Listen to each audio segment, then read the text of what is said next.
topik seputar kecantikan yang kita tunggu-tunggu bukan? Pas ya. Ya, harus dipas-pasin. Mas Tompi, ini menarik sekali ya. Menempuh pendidikan di Fakultas Kedokteran Universitas Indonesia dan telah meraih gelar spesialis bedah plastik pada tahun 2010. Dan saat ini seorang Tompi telah memiliki 12 klinik ya kecantikan yang ia beri nama Beautiful Aesthetic Clinic. Harganya cukup mahal untuk satu kali tindakan perawatan kecantikan yang membuat penghasilan Tompi pun juga mungkin begitu fantastis, bahkan melebihi pendapatan sebagai musisi. Nanti kita akan cross check bersama. Baru-baru ini juga viral di media sosial, Tompi membangun rumah senilai 100 miliar. Tepuk tangan dulu untuk kesuksesan Mas Tompi. Mas Tompi, dengan itu kayaknya saya klarifikasi dulu deh. Oh, apa yang diklarifikasi? Kalau bahaya sama petugas pajak. Oh gitu ya. Tapi kan itu sudah viral loh. Benar 100 miliar itu dihasilkan dari mana? Ini adalah salah satu bentuk kebodohan yang diciptakan oleh konten kreator. Oh. Iya. Kenapa? Jadi mereka nulis itu, saya marah banget tuh sama timnya Atta tuh. Karena dia nulis di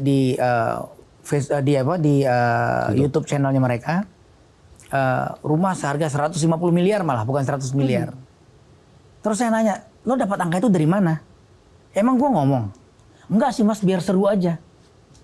Gila nggak tuh? Terus saya dipanggil sama petugas pajak.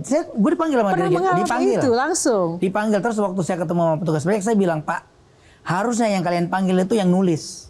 Iya dong, ini kan jadi ngerepotin gue nih jadinya. Panggil yang nulis, tanya dia dapat informasi itu dari mana. Kalau dia ngibul, penjarain aja. Itu kan ngebodohin orang jadinya. Coba, termasuk kalian ketipu semua kan? Nah, terus percaya lagi. Oleh karena itu kan kita konfirmasi ya. Padahal selama ini kan banyak sekali budaya ya, public figure ya, apapun profesinya itu yang flexing. Nah, makanya bagaimana pendapat Mas Tompi? Menurut gue itu adalah makhluk terbodoh yang harus dimusnahkan di muka bumi. Seseorang yang flexing itu? Semuanya. Kenapa? Kenapa dianggap terbodoh? Apa gunanya sih? Emang dengan flexing lo bikin orang jadi bahagia gitu? Udah gitu mending lo punya beneran, punya juga enggak, belum tentu gitu. Nggak ada gunanya gitu.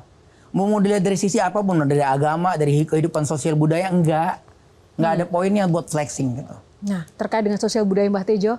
Ya, tapi apapun yang ditulis timnya Atta itu tidak menurut esensinya kan Tompi kaya, gitu aja. Enggak setuju saya. Tapi kenapa nggak setuju? Kan memang kaya Mas Tompi. Kalau kita ngomong angka, harus proven dong. Kalau tidak orang angka, saya bisa ngeliatin kok, saya bangunnya berapa, saya belinya berapa. Tapi kalau tidak dari angka, Mas Tompi merasa Mas Tompi kaya nggak? Saya kayak hati aja. Kalau katakan begini, penyanyi yang punya keberuntungan lain gitu loh, Jo, gimana? Boleh? Misalkan? Sebenarnya bisa saja. Misalkan kayak. Tapi gini Mbak Tejo, sekarang memang banyak orang yang tidak mau mengklaim dirinya kaya, ya itu tadi karena ada masalah pajak. Ya enggak, artinya dari musik seperti siapa? Tommy Wenas siapa? Tony Wenas, direktur Freeport. Freeport. Terus ada Ikang Fauzi di properti, ada ini pasti baru baca postingannya Adi MS nih. Enggak, aku baru ketemu orang yang Akri Muhammad, yang lawyer. Kadri Muhammad, 100 top lawyer, penyanyi juga. Artinya ada Riawan Munaf, ada Tantowi Yahya. Nah, kaya dong berarti Tompi. Ya, kalau aku sih ngeliat gini Mas, Mbah, kaya, miskin, sekaya apa, itu kan tergantung Anda ngelihatnya di mana. Gitu. Apa yang dilihat gitu? Apakah punya duit 10 juta lantas jadi orang kaya gitu? Apakah punya duit 100 miliar lantas langsung dicap kaya gitu? Kalau saya sih nggak ngelihat sesederhana itu. Orang kaya nih, duitnya ada 30 miliar, utangnya 35 miliar, kaya nggak? Tapi kameramu bagus-bagus. Ya tapi utangnya 35 miliar. Nah, itu yang kadang tidak ditunjukkan ya di media sosial ya. Duitnya 30 miliar, laporan kaya 30 miliar, tapi utangnya 35 miliar, mampus nggak tuh? Kalau Mas Tompi sendiri termasuk yang banyak utang nggak sih? Kalau boleh tahu? Saya ada hutang. Ya kalau berbisnis buat saya ya berhutang.